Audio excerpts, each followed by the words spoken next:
All right, just a couple things here. I want to start off with. First of all, I want to thank all our veterans that were there tonight, and our salute to our heroes.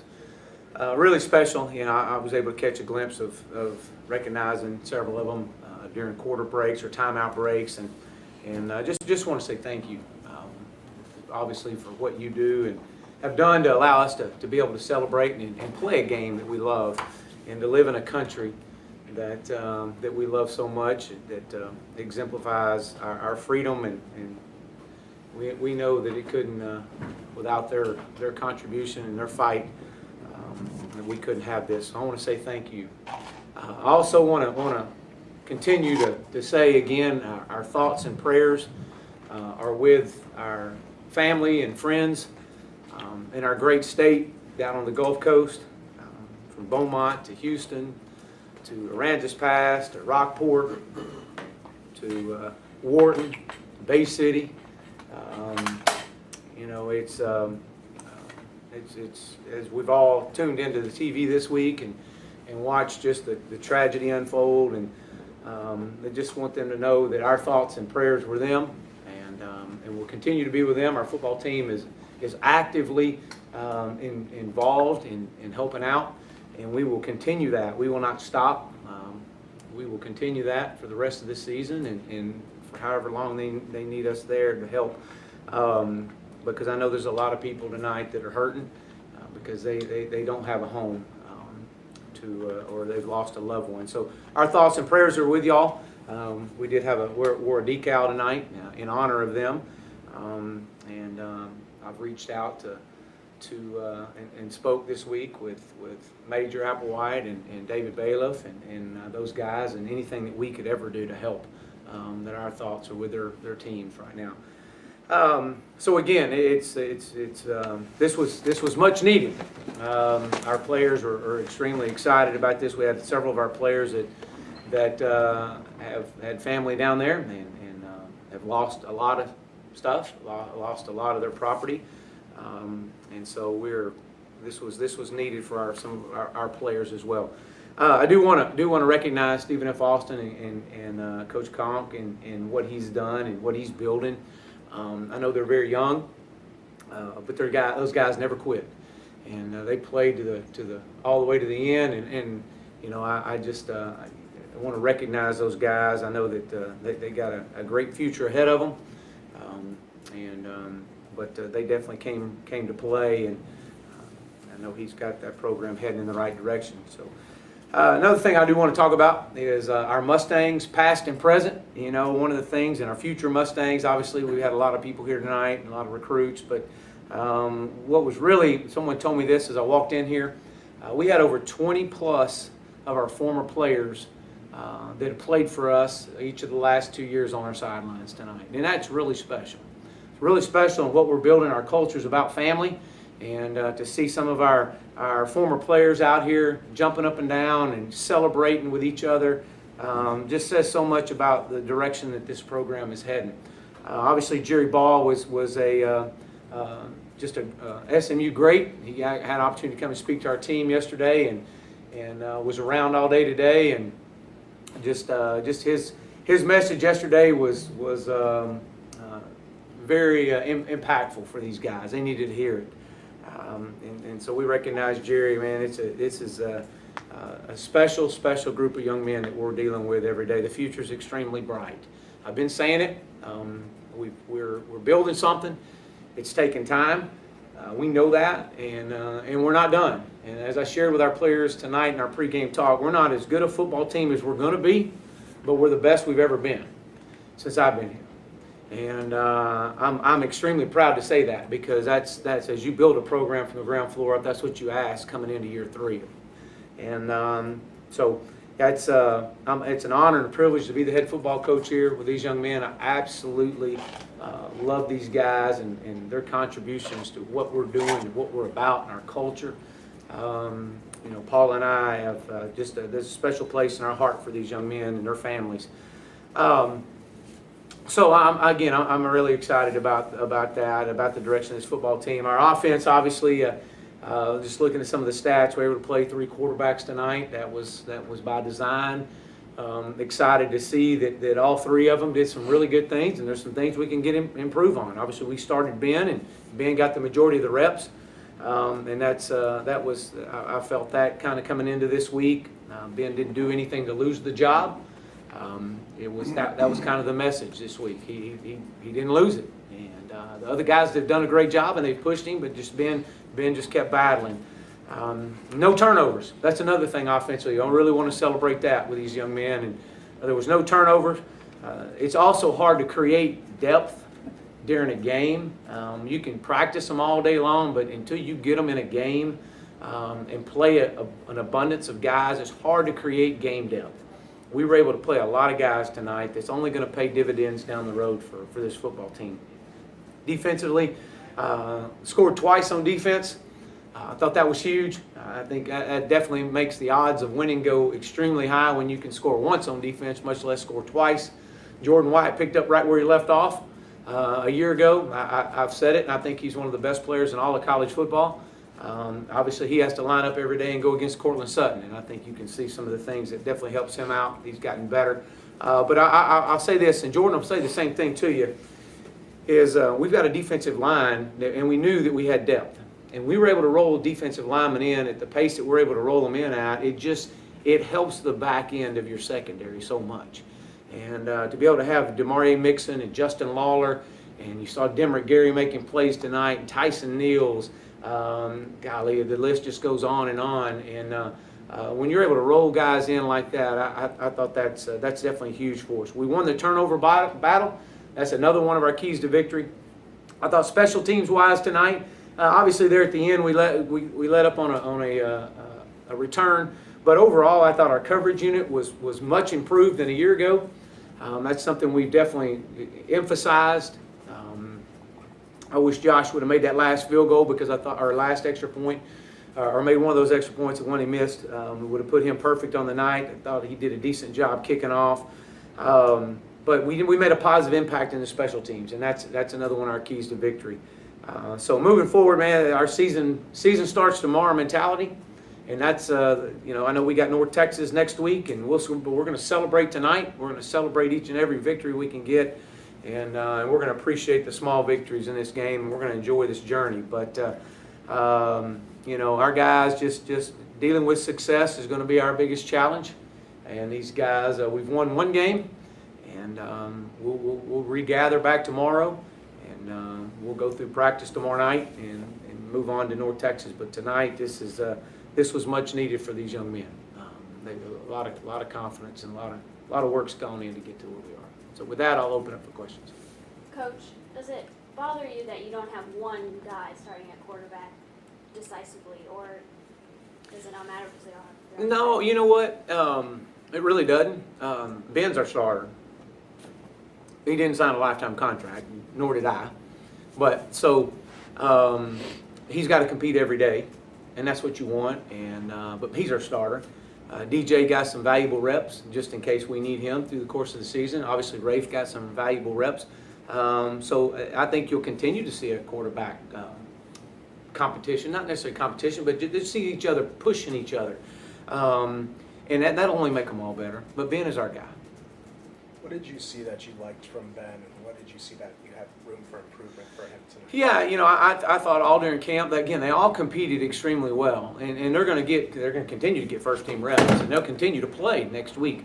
But the thing that Ben did, Ben obviously he lost a lot of weight. He looked so much better. He had the thing with Ben just has a great grasp of our offense, and you would expect that. He's been here 33 months with us. And so he's got a way he knows to get us in the right checks, get our protection just like we want him. 11-game guy that's played, experienced. He didn't do anything to lose a job. I mean, and we pushed him, we challenged him. Those guys really, and some days were better than others, but it'll continue to be a week-to-week battle with these guys and pushing each other. But that's the biggest thing. DJ's got an incredible arm. I wish he would have drove that one ball. He kind of floated it right across the middle. It was the same ball that basically Rafe scored with Brandon Benson on. I wish he would have drove that ball a little bit, but, this is a guy that, he didn't play last year. He tore his ACL in the first game of the year, so for him to get out there and get some experience and to get hit, and then again to see Rafe out there, so again, we've got 3 guys that can play on a lot of teams across the country, and that's a plus, y'all. I'm telling you, there's not many teams out there that can say that. When you have a game that ends up this lopsided, is it hard to evaluate what you've got as you prepare for next week? You know what? No, because we're able to get it all on film, and there's a lot of corrections we got to make. We know that.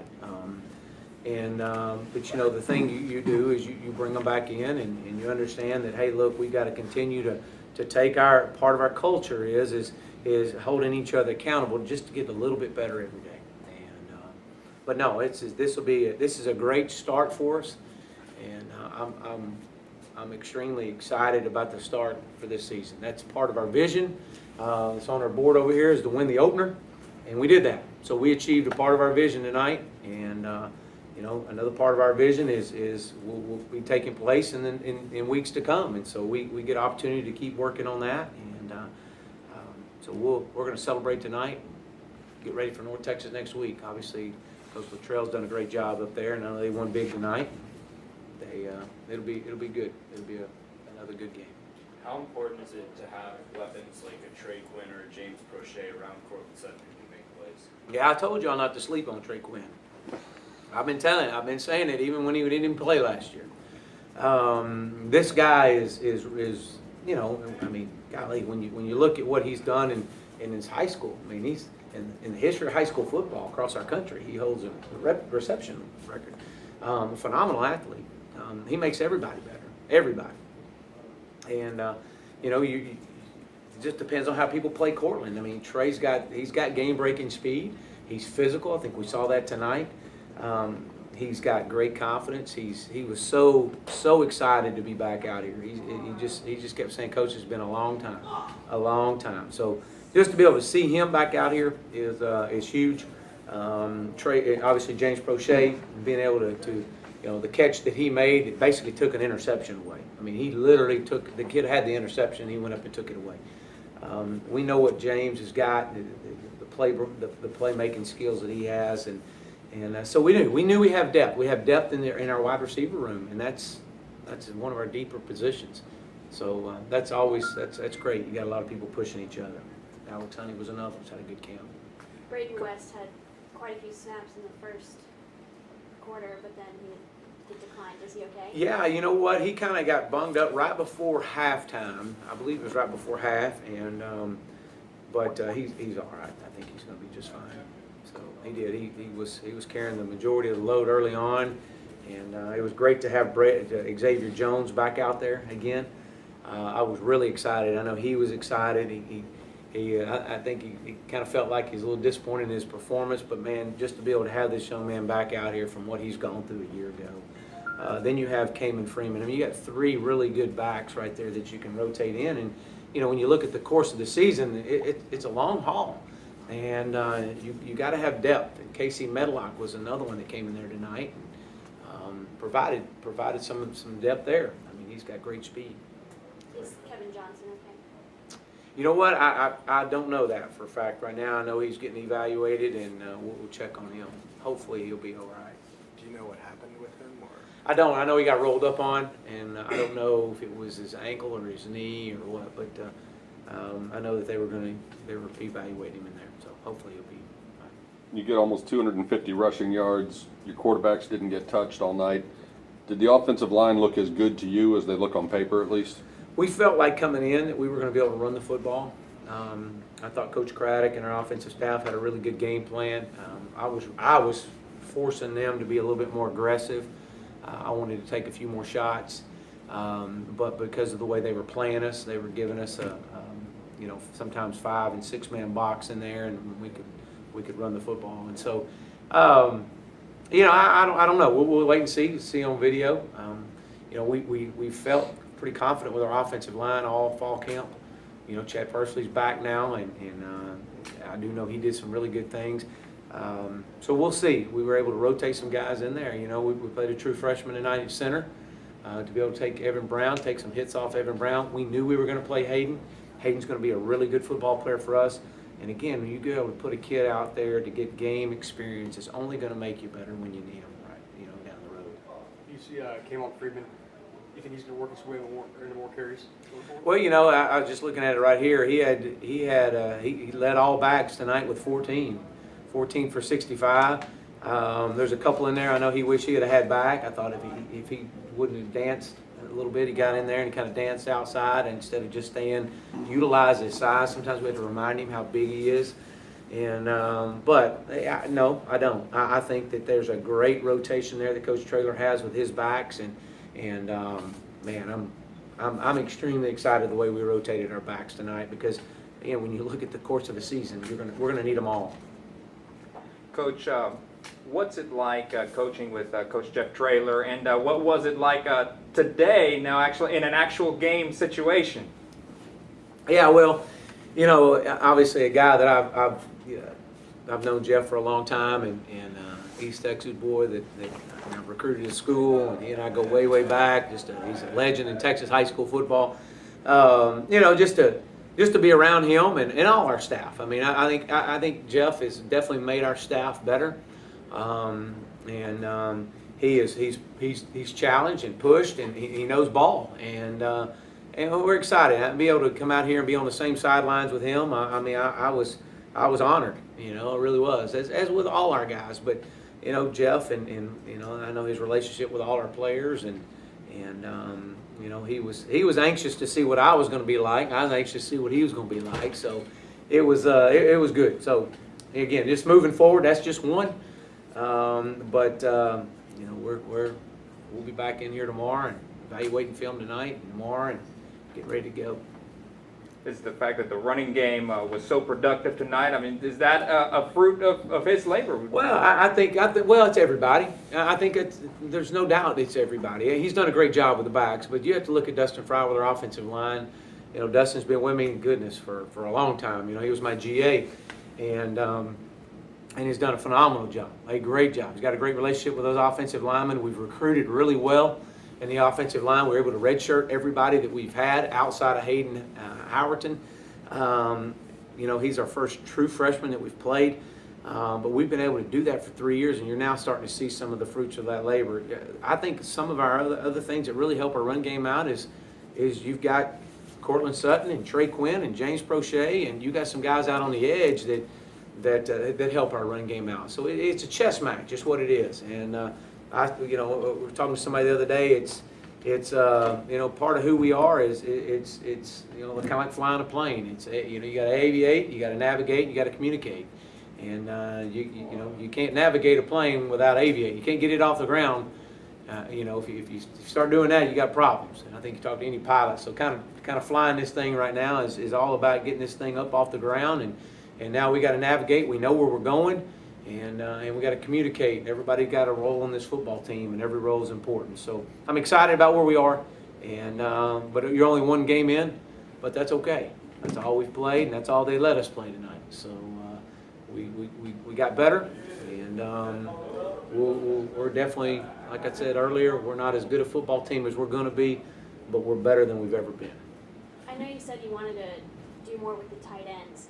Was that just a factor of what you said before, how it's hard to get that game depth right away? Yeah, you know, we you know, looking, obviously Raymond, it was great to see him out there. Again, the way they were playing us, and they were doing a lot of cloud coverage and taking a lot of the throws away from us. So being able to throw to the tight ends, and obviously I wish we could have got them a ball or two, but you know, they were heavily involved in the run game. But we were able to play all our tight ends, from Mitchell Kaufman, Raymond Epps, Corey Rowell, Ryan Becker. I think we got Hunter Thedford. I think they all played, and that's only going to make us better. You talked last year about how you were tempted to take the red shirt off of some of your offensive linemen last year, and you were glad you didn't, that you were glad you could preserve the red shirt. With that kind of thought process, were you hesitant to play Hayden, and what made you decide that you were going to kick him in on his first game? Yeah, no, we weren't hesitant at all. We knew coming out of camp that this kid was a player. Obviously, when you play for, you know, his high school football team, Katy. You know, the Katy Tigers, they're pretty well known across our state and Texas high school football. And he's been well coached, make no mistake about that. And he was ready. He was ready. And to be able to have a guy in there to be able to help Evan out at center we knew coming in. We knew about 2 weeks into camp that this kid was going to play for us. Just his maturity level. But you're right. I've had KD right there at the Temple game last year with my arm on his arm, about to put him in the game and burn his red shirt, and having everybody in the press box screaming at me, going, "Don't do it, coach," and because it's not worth it. It's not worth it right now. And we're building this thing. It's not about one game. It's about the continuous process. So that's kind of where we are. But this kid here was a no-brainer. I mean, he was ready, and we're really excited about him, as all our guys. We were able to play a lot of guys, but we got a lot of good freshmen. These freshman offensive linemen that we signed, Matthew Hune and these guys they're going to be special. They're just not there right now, not ready just yet. Alana Lee's another one, but we'll see. We'll see how this thing goes. But extremely proud of our football team. I can't stress enough. These guys do everything we ask them to do. They're a joy to be around. We strain them every day, but they come to work every day. And let me tell you, I've said it before. I said it in my radio show, and I'm going to say it again. You know, SMU doesn't need to miss out on what they got going right now. And I know they won't. And I know we got a lot of fans out there that weren't able to make the game tonight, but I cannot encourage you anymore to get in here and fill these seats up for these kids. You got something special. Don't let it slip through your hands, because these kids need you. And this has an opportunity to be something special. And I look forward to getting back in there with them and celebrating tonight and moving forward. So I know y'all want to talk to some other players, but any other questions for me? Casey Medlock, how impressed are you with his quick development? Obviously, you were able to put him in the game tonight. Yeah, you know what? Casey is a freshman from Arp, Texas, and obviously coming to a Division I football program he came from running the split back veer to a wide open offense, so that's been a big challenge for him. We felt like, though, with Casey, while his development, he may not be as far along as Hayden, but what he is he provides us some depth at running back. So when we do get in a game to where we need to spell a guy, or you need to get into to where you really want to get somebody some good game reps, Casey is the guy to do that, and he got some good reps in tonight. So he'll only get better. Now we get to use it. He was used on special teams, and so that's huge for him. Again, everybody's got a role. There's gonna be games he may not ever carry the ball, but he'll definitely make a contribution on special teams because he's extremely fast.